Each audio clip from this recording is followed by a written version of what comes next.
NDA के भीतर दरारें उत्पन्न हो।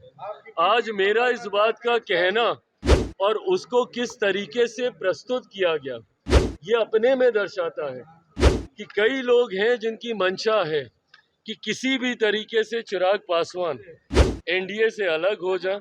नोरमा ग्रुप, जो सोचता है वो करता है। आपके अपने सपनों का आशियाना। चिराग पासवान एनडीए में है या नहीं है, इस बात को लेकर के आज दोपहर से ही विवाद शुरू हो गया है। इस बात को लेकर के चिराग पासवान का सबको जानना चाहता था कि चिराग पासवान की अपनी इच्छा क्या है, वो चाहते क्या हैं और ये बात आखिर आई कहाँ से है। एक इंटरव्यू का हवाला दिया गया और कहा गया कि उस इंटरव्यू के दौरान चिराग पासवान ने ये बात कही है। उस चैनल ने भी इस बात को अपने लेख में लिखा कि चिराग पासवान एनडीए में अब नहीं है। इस बात को लेकर के खूब चर्चा हुई और चर्चा होने के साथ साथ बिहार की राजनीति में ऐसा उबाल आया कि कई लोगों की बाँछें खिल गई, तो कई लोगों को ऐसा लगा कि अब क्या होगा। जैसा कि आपको पता होगा कि इसी तरह का एक माहौल बना था 2020 में, और चिराग पासवान ने सीट शेयरिंग के समझौता से पहले ही अपने आप को एनडीए गठबंधन से बाहर कर लिया था, या कहा जाए कि एनडीए गठबंधन से बाहर होने के लिए चिराग पासवान को मजबूर किया गया था। परिस्थितियां जो भी बनी हो, लेकिन चिराग पासवान एनडीए गठबंधन से बाहर हुए और उसका नतीजा सबको पता है। आज दिल्ली से पटना पहुंचे चिराग पासवान रात के 10 साढ़े 10 बजे। जब वो पटना पहुंचे उससे पहले आपने भारत लाइव पर देखा होगा कि संपादक नमन मिश्रा जी ने स्पष्ट कर दिया था कि चिराग पासवान एनडीए में हैं या नहीं हैं। इन सभी बातों को लेकर के उन्होंने तथ्यों के साथ इस बात को रखा और उन्होंने साफ कर दिया कि जो भी खबरें चल रही हैं उसके मायने क्या हैं और इन सभी खबरों के पीछे की मानसिकता क्या है। आपको बता दें कि संपादक नमन मिश्रा जी ने ये साफ कहा था कि चिराग पासवान जब तक नरेंद्र मोदी प्रधानमंत्री हैं तब तक न इधर होंगे न उधर होंगे, यानी साफ तरीके से ये क्लियर हो गया था। और चिराग पासवान ने कई बार इस बात को दोहराया भी है कि वो न तो सीटों की बात करते हैं, न किसी और चीज़ की बात करते हैं, न ही उन्हें किसी तरह का कोई संशय है। वो एनडीए में हैं और बहुत ही मजबूती के साथ हैं। ये बात उनका और ज़्यादा प्रमाणित तब होता है जब 2021 में उनकी पार्टी टूटी, उनके सांसद अलग हो गए, उनको कहीं का नहीं छोड़ा गया, उसके बावजूद भी वो एनडीए से जुड़े रहे और उन्होंने साफ कर दिया कि भले ही कोई एनडीए में उन्हें माने या न माने, लेकिन प्रधानमंत्री जब तक नरेंद्र मोदी रहेंगे तब तक वो एनडीए का साथ देते रहेंगे।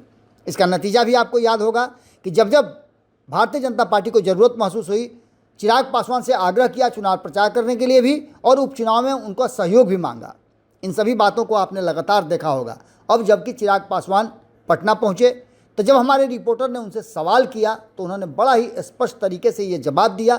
सीट शेयरिंग के समझौते से लेकर के बाकी बातों पर भी उन्होंने जमकर अपनी बात को रखा, खुलासा किया और कई ऐसे बड़े खुलासे चिराग पासवान ने किए जिसके मायने आपको अभी तो समझ में आ ही रहे होंगे। इसके फायदा और घाटा आने वाले समय में पता चलेगा, क्योंकि चिराग पासवान एक तरह से मान के चलिए कि एनडीए गठबंधन के बैकबोन है, और जब रीढ़ की हड्डी कमज़ोर होती है या टूटती है या किसी भी तरह का उसमें परेशानी होता है तो आदमी झुक जाता है।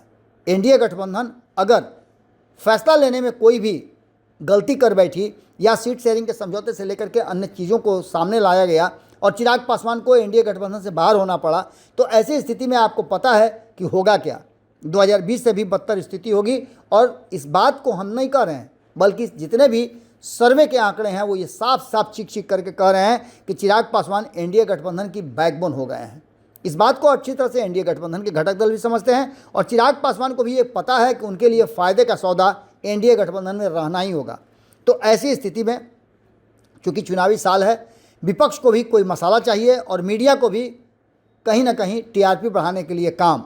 तो ऐसी स्थिति में चिराग पासवान ने इन सभी बातों पर से विराम लगाते हुए पर्दा उठा दिया है, खुल करके बोले हैं कि वो 243 सीटों पर चुनाव लड़ने की जो बात कह रहे हैं उसके मायने क्या हैं, एनडीए गठबंधन से उनके बाहर होने की बात क्यों की जा रही है। और इन सभी बातों के साथ साथ उन्होंने जो मजबूती से बात कही, जो संपादक नमन मिश्रा जी ने इस खबर के पब्लिक डोमेन में आने के साथ ही कह दिया था कि चिराग पासवान किसी भी हाल में जब तक नरेंद्र मोदी हैं तब तक एनडीए से बाहर नहीं जाने वाले हैं। सुनिए चिराग पासवान ने क्या कहा है। कतई संभव नहीं है और इसीलिए वो हर संभव प्रयास करते हैं कि किसी भी कारण गठबंधन के भीतर, एनडीए के भीतर दरारें उत्पन्न हो। आज मेरा इस बात का कहना और उसको किस तरीके से प्रस्तुत किया गया, ये अपने में दर्शाता है कि कई लोग हैं जिनकी मंशा है कि किसी भी तरीके से चिराग पासवान एनडीए से अलग हो जाए। पर इस बात को मैं स्पष्ट कर दूं, जिस चैनल पे ये इंटरव्यू था वो इंटरव्यू मैं चाहूंगा कि आप सब पूरा देखें और उसमें किस स्पष्ट तरीके से पुनः मैंने इस बात को दोहराया है कि जब तक मेरे प्रधानमंत्री नरेंद्र मोदी जी हैं तब तक चिराग पासवान का गठबंधन से अलग होना, ये सोच तक मेरे जहन में आना संभव नहीं है। समय समय पर ये चर्चाएं होते रहती है चिराग की, लगातार चिराग पासवान अलग हो रहे हैं, 243 पर लड़ रहे, तैयारी कर रहे हैं, आखिर ये बातें कहाँ से उठ रही हैं? सीटें कम मिल रही ये बातें यहीं से उठ रही हैं जहां से आज ये चैनल के ऊपर उठी हैं।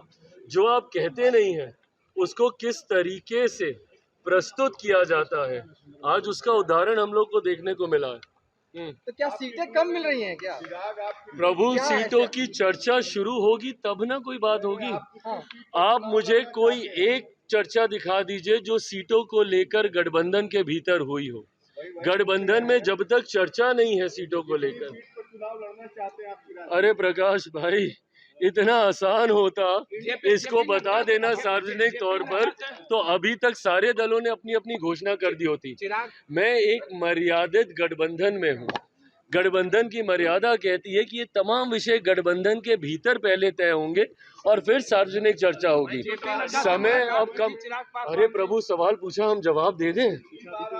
या अगर आपको सवाल का जवाब नहीं चाहिए तो आप सिर्फ सवाल पूछ लीजिए, जवाब जैसे आज दिया चैनल ने। आपके सपनों को हमने सजाया है, ई होम्स पैनोरामा को हमने बनाया है। ई होम्स मेरा एक सपना था जिसपे मैं पिछले 4 साल से काम कर रहा था। हमने जो बनाया है वो सबने है माना। ई होम्स पैनोरामा में हो आपका भी आशियाना। और फाइनली हमने 2021 में इस प्रोजेक्ट को लॉन्च किया। बहुत लोग अप्रिशिएट कर रहे हैं कि पूर्णिया जैसे शहर में, बिहार के, एक तो बिहार की बात करें उसमें भी पूर्णिया जैसे छोटे जगह में इस तरह का लाइफस्टाइल देना, ये सुन के हम लोगों को बहुत अच्छा लगता है। ई होम्स में हमने कुछ और भी किया है, जैसे हम जिस जगह में रह रहे हैं हमारे फैमिली सिक्योर हो, उनको सिक्योरिटी का ध्यान में रखा है। आपकी सुविधा और सुरक्षा आपके लिए खास है, ये आपका विश्वास है। इसमें आर्टिफिशियल इंटेलिजेंस का 7 लेयर सिक्योरिटी का हमने इस्तेमाल किया है। लस ग्रीन कैंपस को बनाया है। यदि हमारा बाउंड्री वाल है तो वो वर्टिकल गार्डन है। ये जितनी भी फैसिलिटी होता है एक इंटरनेशनल टाउनशिप में, ई होम्स है, ये हम लोग विश्वास नहीं कर पा रहे हैं। जो भी हमारे मित्र, दोस्त या जो भी हमारे बाहर के बाहर आते हैं तो हम लोगों को बहुत अच्छा सुनने को मिलता है और बहुत अच्छा क्रेडिट मिल रहा है। वो सारा हमने सिर्फ एक बिल्डिंग नहीं बनाया, हमें एक बहुत अच्छा लाइफस्टाइल दिया ई होम्स में, और मेरा एक सपना था जिसको मैं आज फुलफिल होते हुए देख पा रहा हूँ। ये आपका आवास है। ई होम्स पैनोरामा में अब आपका निवास है। E Homes Panorama, luxurious lifestyle redefined. Panorama group, जो सोचता है वो करता है। अगर ये वीडियो पसंद आई और वह बिहार के राजनीति और बिहारियत से सरोकार रखेनी तो सब्सक्राइब बटन दबा के चैनल के सब्सक्राइब कर ली। ओजे एगो घंटी बा, ओकरा बटन दबा देला से कुल सटीक और मारक खबर रुआ मुफ्त में मिल जाई। अगर रुआ पत्रकारिता के हमनी के नया प्रयोग में सहयोग कर चाहतानी तो ज्वाइन बटन दबा दी। पेटीएम नंबर नोट कर ली 9386816700।